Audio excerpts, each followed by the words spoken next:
So I'm making this video just to basically monitor and keep track of all of my training for my half Ironman that I'm going to be doing in August. I'm doing the Ironman Maine, as you can see on the screen. Um, and I just want to do like a weekly rundown of all the training I do every week. And there's a couple purposes for that. I want to keep track for myself because sometimes I get a little lazy writing down what I want to do. So if I'm making videos every week breaking down what I'm doing, it's going to make me make that money. It's going to make me make better notes, basically. Um, Second reason is if there's anyone that wants to watch this and is thinking about doing the first half Ironman, basically I'm doing this like 6 months out, so you're going to be able to take what I'm doing or at least look at what I'm doing, and you can cross-reference to other things that you're doing, and you can get some ideas on how to train. Not that I'm doing it the best way possible, but it's just the way that I've decided to do it. So this isn't the first half Ironman that I've done. I've done one before. I did this race actually last year. It was sponsored by Rev3 then, but it's the same race. And the training that I did for it was done by this book here, the Essential Week by Week Training Guide, which is, where is it? It's right here. So if anyone wanted to check that out, you could obviously go buy that training plan. I bought mine actually at a thrift shop for $5.99, says right there, and I followed that last year and it worked well for me. And I got, well, I kind of blew up a little bit on the run, but I did 5 hours and 40 minutes, and that was all right. But now this year, actually, my wife's following that same book, and I've kind of moved on to a different philosophy, and I've pretty much following this book here. It's called The Well-Built Triathlete, which is right here. I'll probably put the links to these books in the description, just in case anyone that's watching this wants to get and follow the same training that I'm doing.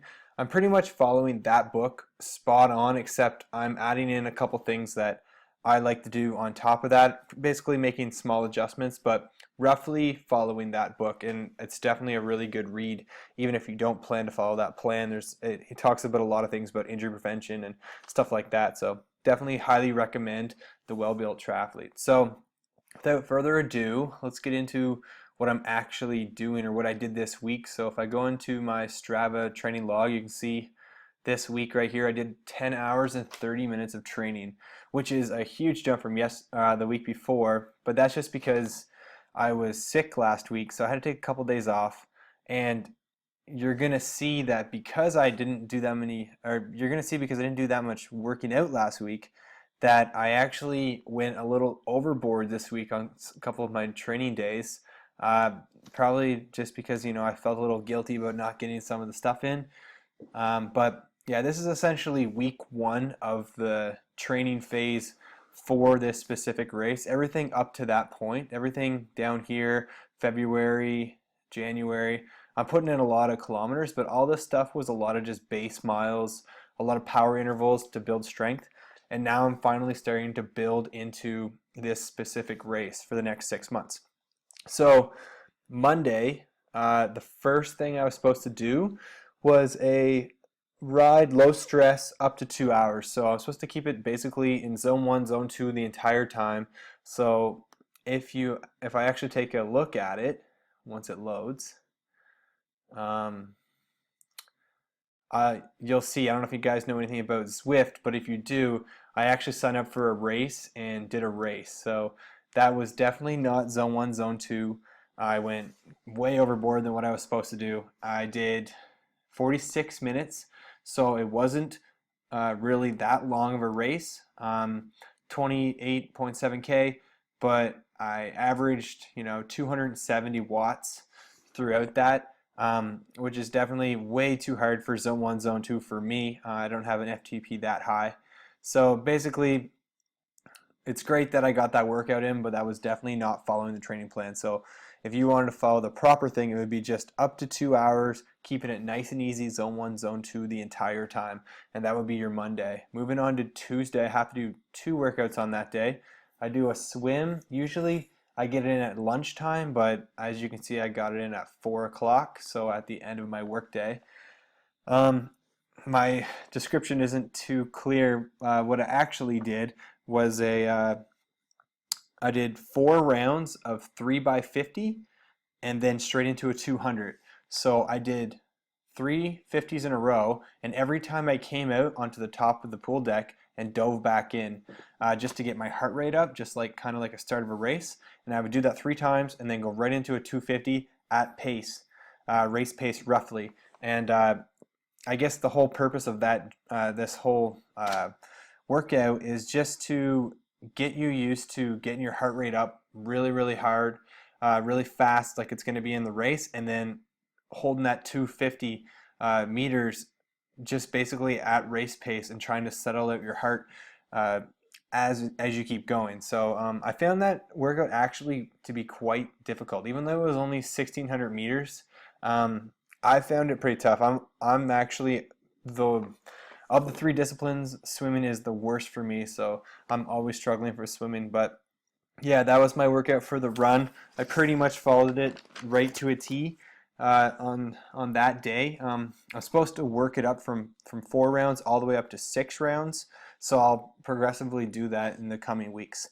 Uh, yeah, and then on the afternoon workout was a endurance run, so it was just nice and easy, 50 to 7 minutes controlled, and I ended up doing, as you can see here, a 46 minutes at a 5:30 pace.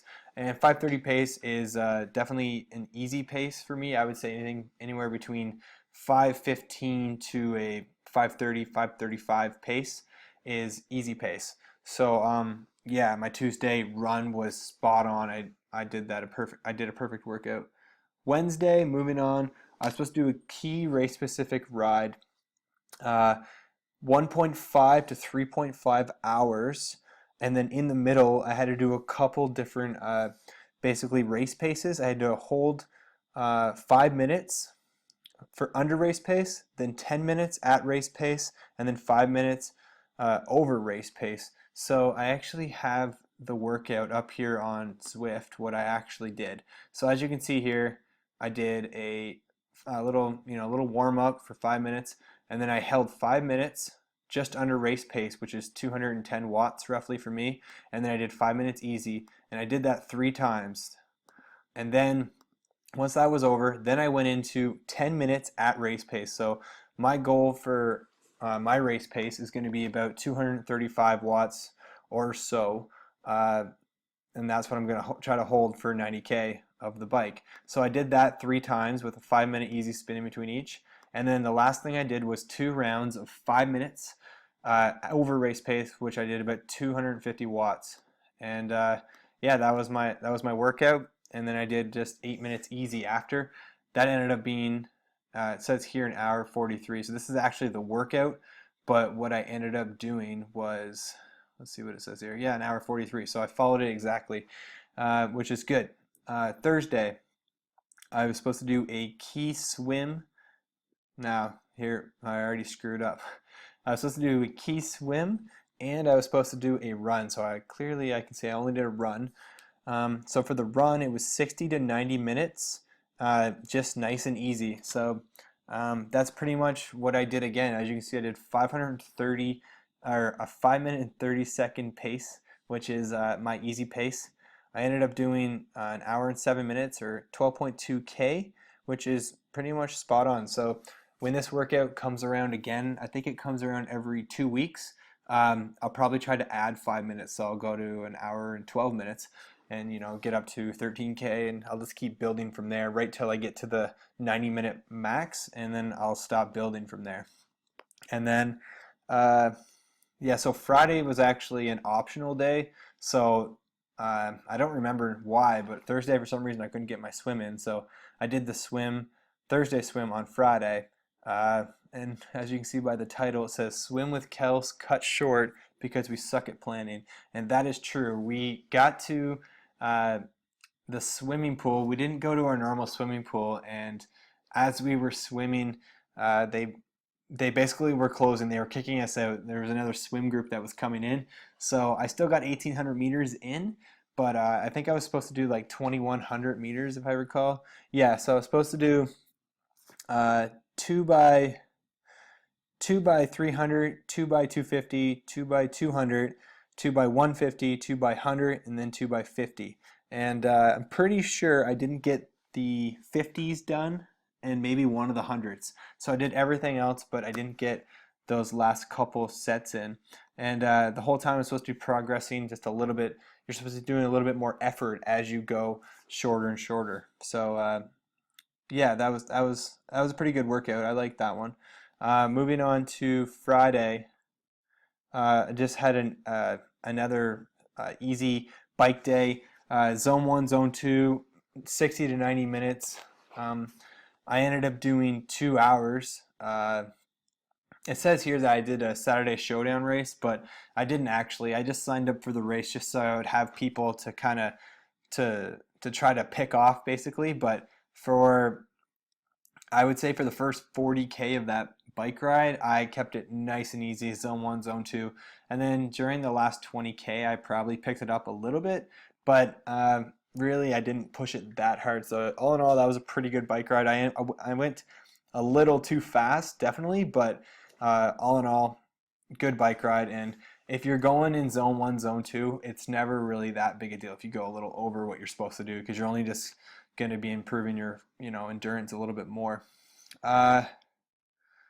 Let's see what else I did here. Oh yeah, so then finally on our last day, this is another day that I definitely went over what I was supposed to do. So on the Sunday, I was supposed to do open water swim, 200s, which is what I did. Basically, I did sets of 200s at race pace. That was what I was supposed to be doing. And with a 90-second break in between, which was a very long break. I found it quite good. Like, I got my breath back pretty much every time. I only got 1,600 meters in because, of course, we ran out of time again because we got there late for the swim, and on Sundays you only have an hour to get your swim in before they shut down the lanes. So basically, now that I'm going over this, I'm learning that my swim planning needs to step up because I'm finding that I'm always late for my swims. And then for the run, I was actually supposed to do a 6 to 10, 4 to 6 minute just above race pace. So just running easy, and then with those couple little tempo times, a couple little tempo sprints in there that were meant to go a little bit faster than race pace. I didn't do that at all. What I did was I did Larry Utech and back. I guess you guys wouldn't know where that's from, but I ended up running 19 kilometers. I just wanted to go out for a nice long run. I hadn't finished a long run in a really long time, and just for like my own confidence building, I wanted to just do a long run and make myself feel really good. And I did. I went out pretty slow. First 10K, kept it pretty easy, maybe 5:35, 5:40 pace. And then on the way back, that first 5K back, I started building. And on the last 5K, the very last 5K of the run, I really picked it up and it felt really good. It was a really good confidence builder. So sometimes you don't have to follow the training plan exactly. If you really want to do something, or you have something that you have your mindset on, you want to do a confidence building workout, definitely I recommend going out and doing a confidence building workout. I knew that today, Monday, that I was going to have a day off anyways, so I kind of just pushed it, did a long run with some effort in it, and it felt really good. So this was my entire week. Week 1, about 5.5 months away from my plan to work out for the Half Ironman. Yeah, and I'm sorry that I'm stumbling so much with my words. It's the first time I've ever done something like this. So hopefully every Monday I can post another one of these things. So if anyone's watching this, they can follow along. You can steal this plan if you guys want, or you can adapt it. And hopefully I'll get a little better talking as I'm doing this. But thank you very much for watching. And yeah, see you next time.